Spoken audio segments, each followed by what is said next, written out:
Hey everybody, welcome to another episode of Memes of the Week. The best thing you can do for this channel is smash that like button like it's your Alabama cousin, so it reaches a wider audience. Also, before I get on with the memes, first a word from today's sponsor, MedVPN. If you're surfing the internet alone without a VPN, then you're surfing with Justin Skippy Trudeau.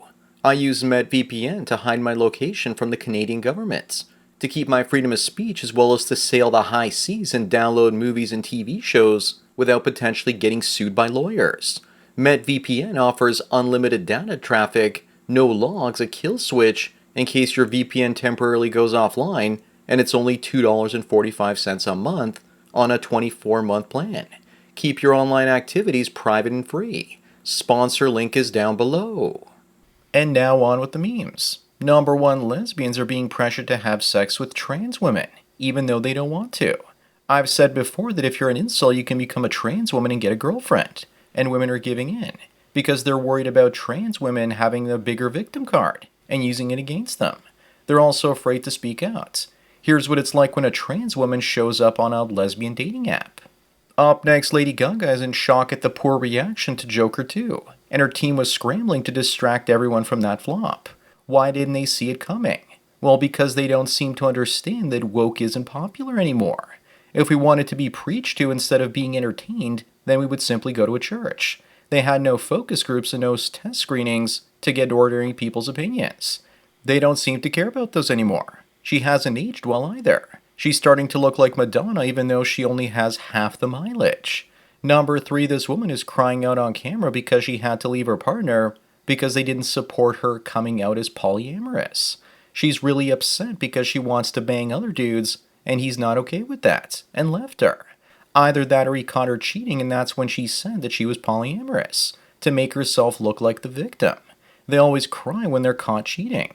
She's just pretend crying for clicks, it seems. Moving on, there's no reason to avoid seed oils and plenty of reasons to eat them.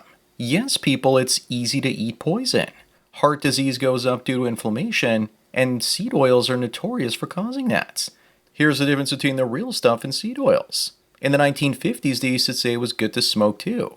20,000 doctors say that Lucky Strike cigarettes are less irritating. Number 5, progressives see themselves as the diverse cast of Star Trek The Next Generation, when in fact they're the Borg. But to be fair, they look like the cast at the top, but their minds aren't like the Borg. They have diversity of appearance, but no diversity of thoughts. Also, in some ways, the left isn't anything like the Borg, because the Borg are at least efficient and logical. And with the left, resistance isn't actually futile. Up next, this woman says that men should provide for her and pay for all her dates and living expenses, and if he can't, then he's not the man for her, and that's okay for somebody else. This woman is overweight and she expects someone else to pull her obese body through life. She wants a sugar daddy and yet she looks like a sour melon. The only thing she's bringing to the table is a fork. Maybe it's gone so bad out there for simps these days, and some of them are willing to be her sugar daddy. Number 7, if a man takes a woman on a date and he has $150 and the woman has $500 and the bill comes to $147, who should pay? First of all, neither side will tell each other how much money they actually have. If it was fair, half and half, or maybe even the woman paying for more drizzle. But we don't live in that world. Besides, these days, that'll be their last date if bro doesn't pay. Women always say that the person asking the other one on a date should always pay. Of course, conveniently, 99% of the time that's the man. Moving on, Jami says that she wasn't going to evacuate when Hurricane Milton came through, because her alimony never came in. And she wants everyone to know that if she dies, it's all her ex-Vix's fault, that she couldn't afford to get out of the way of the storm. That's a lot of words for her saying, I need a job. At this point, this is just e-begging, and I'm sure someone gave her money to get out of Dodge. At least she's not bitter about being a single mother. Number 9, thank you for the memories, as Denver's only lesbian bar is closing. It was either taken over by males in disguise looking to pick up lesbian women, or it was closed because women don't buy drinks and men aren't there to buy the drinks for them, so nobody was paying.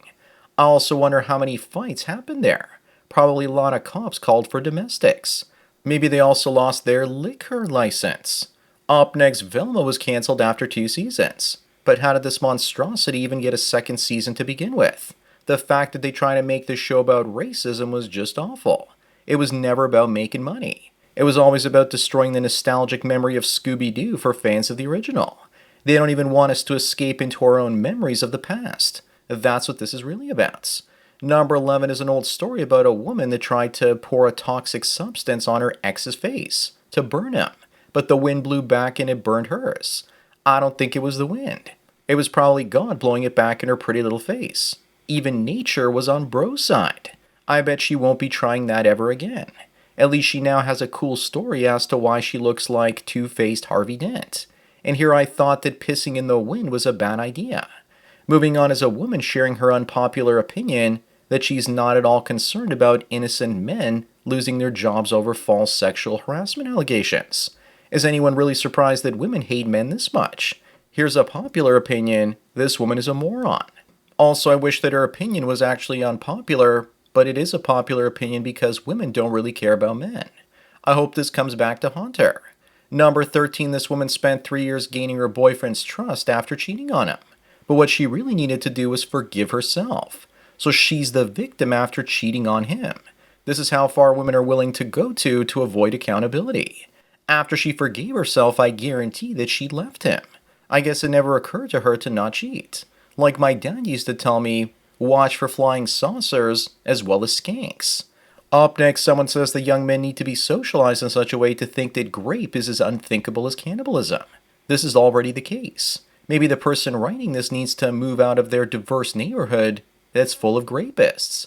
Maybe the people to tell this message to are the hordes of imported doctors, lawyers, and astronauts that are sneaking across the western borders.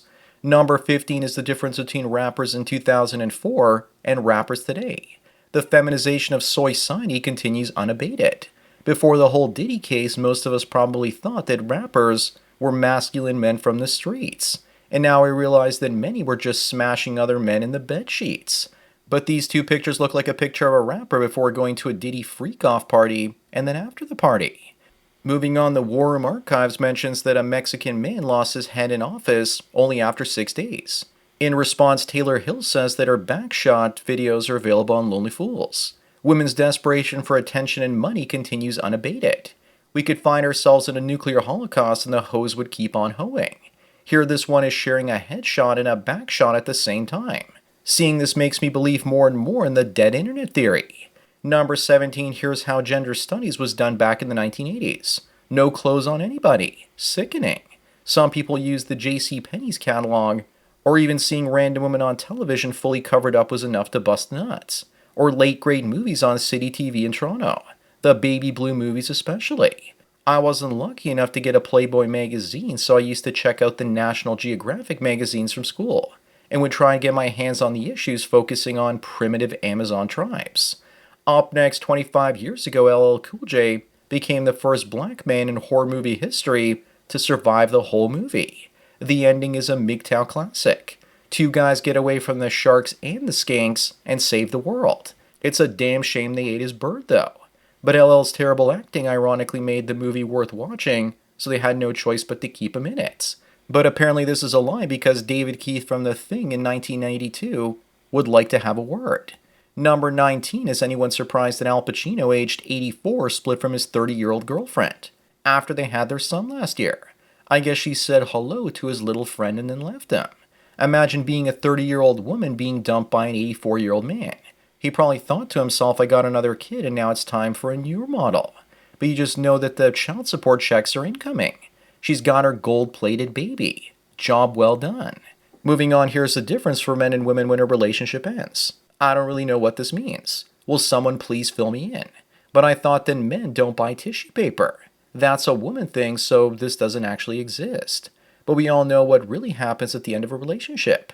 A man becomes a better version of himself, and a woman adds to her body count and gains more emotional damage. Maybe this is about crocodile tears versus the real ones. Number 21, a man would rather call 21 miles through the hot desert to see Sydney Sweeney's bazungas than go a quarter mile to get food, water, and shelter. Her boobies have the power to control straight men. It's useless to resist. But I don't think this is real because most men are smart enough to go for the food, water, and shelter first, and then go the 21.25 miles to get Sweeney by walking there on all 5 legs over broken glass if they have to. Up next, what's stopping men from dressing like this? beyond just self-respect and blood circulation. I also thought that skinny jeans were over, and I couldn't even get into them because I do legs day. Also, I don't dress like this because I couldn't fit my wallet or even my phone in those pockets. Maybe those aren't skinny jeans, and those guys just forgot to read the clothing labels before putting them in the washing machine. Number 23, Hannah once matched with the guy. When she messaged him, he said bye. She rematched him and asked him why, and he said to remind single mothers like you that you should lower your standards. Looks like the red pilling of men continues. If a top-notch man has options, why would he pick a woman with a kid from another man? This is completely called for, and remember, not all heroes wear capes. Women need to face the consequences of their actions. Moving on, instead of the new Velma series, this is the Scooby-Doo we should have gotten. Now you know why Fred would actually split up with Velma and Daphne and tell Scoob and Shaggy to check the basement on their own. And in typical female fashion, they're willing to share the top man all to themselves. But can you really blame Fred, though? Number 25 and the last one, here's the difference between conservative and liberal women. They may look different, but both will wreck your life. The way to go is your own way from both of them. Or eventually get yourself a sex bot with a mute function. I bet mute costs extra, though. Perhaps a monthly subscription. Remember, all a woman has to do to ruin a man's life is to make a phone call to the police with a false accusation. So that's it for another Memes of the Week. Please give this video a like to push it up in the algorithm and so new viewers can find it. If you enjoyed this series and want me to keep making it, then donate at the PayPal and subscribe star links below. Anyways, enjoy the rest of your day, and cheers.